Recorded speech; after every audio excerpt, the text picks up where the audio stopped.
Hello friends, জয় মোহনবাগান।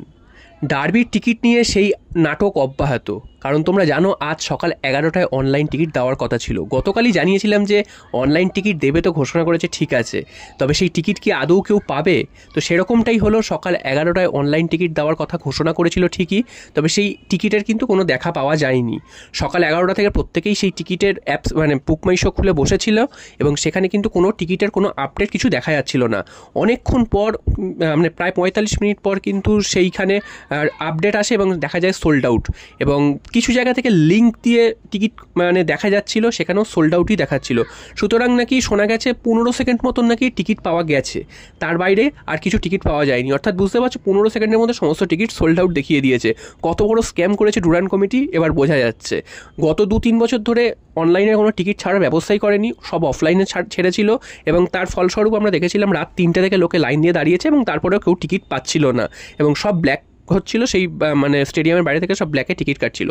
এবারও একই চিত্র, এবার শুধু নামকাওয়াস্তে একদম অনলাইনে টিকিট ছেড়েছিল এবং সেই টিকিট কেউ পায়নি, এবং যা টিকিট সব চলে গেছে অন্যান্য জায়গায়। বুঝতেই পারছো কোথায় গেছে, সেগুলো আলাদা করে বলার কিছু নেই, এবং কোনো সাধারণ মানুষ বা সাধারণ ফুটবল প্রেমী সেই টিকিট পায়নি। বড়সড় একটা স্ক্যাম করলো, সমর্থকদের আবেগ নিয়ে ছেলে খেলা করলো।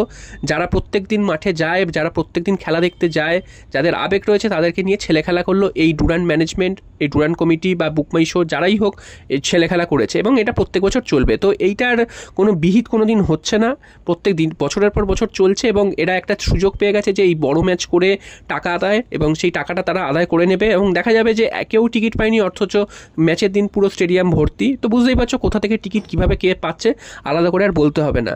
তো এটাই এখন নিয়ম হয়ে গেছে, এবং কোনো সাধারণ সমর্থক এই টিকিট সুস্থভাবে কিন্তু হাতে পাচ্ছে না। এরপর চলে আসি খেলার খবরে আসলেই যেটা হচ্ছে, মোহনবাগানে যে চোট আঘাতের দুশ্চিন্তা ছিল, গতকাল তোমাদের বলেছিলাম দিমিত্রি পেট্রাটোসের পায়ে বরফ বাঁধা ছিল। তো আজকের যেটা শোনা যাচ্ছে, মোহনবাগানের সেই চোট আঘাতের সমস্যা অনেকটা হলেও কমেছে। যদিও মনভীর সিং এবং কিয়ান নাসির এই দুজনকে মোহনবাগান পাবে না ঠিকই, তবে দিমিত্রি পেট্রাটোসের গতকাল যে পায়ে বরফ বাঁধা ছিল, সেই যে আজকের কিন্তু তাকে দেখা গেছে পুরো দমে অনুশীলন করতে, এবং টম অলড্রেড, অ্যালবার্টো রড্রিগেজ, এই দুজনেরও একটা কিন্তু হালকা চোটের খবর পাওয়া গিয়েছিল। তবে আজকে যেটা জানা যাচ্ছে, তাদেরও চোটের কিন্তু কোনো আর সমস্যা নেই, তারা ডার্বিতে খেলার জন্য মুখিয়ে রয়েছে, এবং তারা মোটামুটি প্র্যাকটিস ভালোভাবেই করেছে। এবার প্রশ্ন হচ্ছে, তাহলে মোহনবাগান কেমন দল নামাতে পারে? তো গতকাল একটা অন্যরকম ইকুয়েশন হচ্ছিল, আজকে যখন শোনা যাচ্ছে যে চোট আঘাতের সমস্যা নেই, তাহলে মোহনবাগানের কিন্তু দল নামাতে খুব একটা অসুবিধা নেই।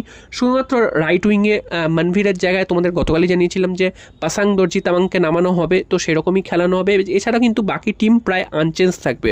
হয়তো এই হাফে একজন বিদেশিকে খেলানো হতে পারে, পরের হাফে আরেকজন বিদেশি, যেমন জেসন কামিংস বা জেমি ম্যাকলারেনকে গত ম্যাচে খেলানো হয়েছিল, তেমন একটা খেলানোর সম্ভাবনা থাকতে পারে।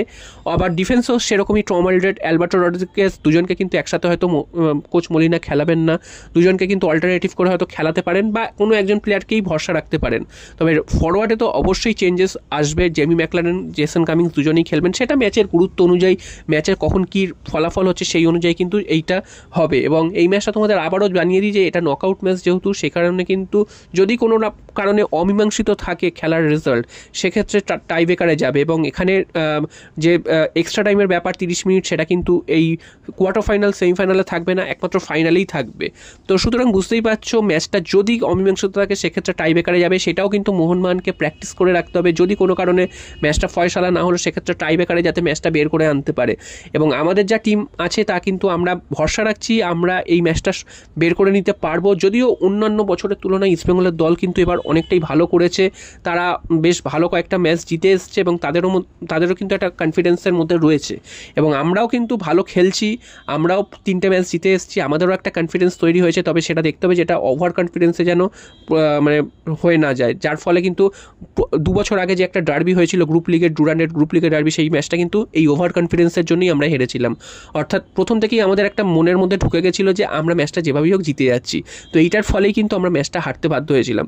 তবে এইবার কিন্তু সেই পরিস্থিতি নেই, এবার কিন্তু মোটামুটি ম্যাচটা 50-50, এখনও অবধি খাতায় কলমে 50-50, কারণ দুটো দলই কিন্তু ভালো ফুটবল খেলেছে লাস্ট 3টে ম্যাচে, এবং দুটো দলই কিন্তু এবার ভালো, মোহনবাগানে তো ভালো প্লেয়াররা রয়েছে, ওটা মোহনবাগান যে খুব একটা বেশি প্লেয়ার চেঞ্জ করেছে তা নয়, তবে ইস্টবেঙ্গল যে এবার দলটা করেছে সেখানে কিন্তু বেশ কিছু ভালো ভালো প্লেয়ারের অন্তর্ভুক্তি করেছে, সেটা বিদেশি হোক স্বদেশি হোক, সুতরাং ইস্টবেঙ্গল যে প্রত্যেক বছর মোহনবাগান থেকে একটু পিছিয়ে শুরু করতো সেটা কিন্তু এবছর হবে না। ইস্টবেঙ্গল কিন্তু সমানে সমানে শুরু করবে।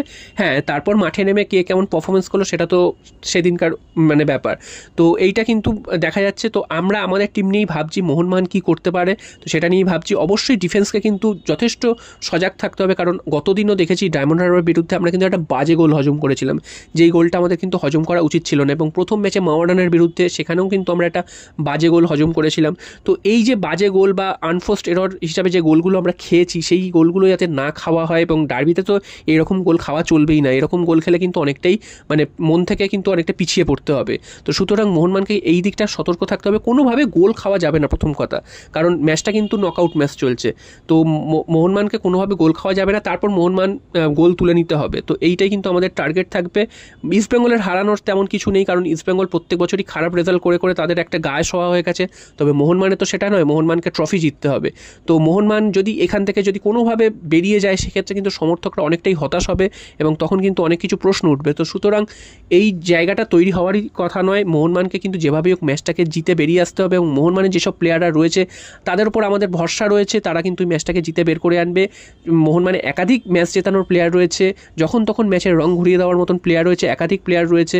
তো সেই দিক থেকে কিন্তু আমরা অনেকটাই আশা রাখছি যে মোহনবাগান এই ম্যাচটা জিতে আমাদের মানে সবুজ মেরুন জয়যাত্রাটাকে অব্যাহত রাখবে এবং সেমিফাইনালের দিকে আমরা এগিয়ে যাব। এবং অবশ্যই আমাদের টার্গেট শুধু ডার্বি ম্যাচ না, আমাদের টার্গেট ডুরান্ড। এর আগের দিনও আমি বলেছিলাম ডুরান্ড মানে ট্রফি জেতাটাই আমাদের মেন লক্ষ্য। হ্যাঁ, ট্রফি জিততে গেলে তো ম্যাচ বাই ম্যাচ ধরে এগোতে হবে, সেক্ষেত্রে কিন্তু আমাদের ডার্বি ম্যাচটাকে অবশ্যই গুরুত্ব দিয়ে দেখতে হবে। এবং ডার্বি অবশ্যই একটা মর্যাদার লড়াই, তো সেখানে আমাদেরকে জিতে বেরিয়ে আসতে হবে। তো দেখা যাক শেষ পর্যন্ত কী হয়। আশা রাখছি মোহনবাগানই জিতে সেমিফাইনালে যাবে। জয় মোহনবাগান।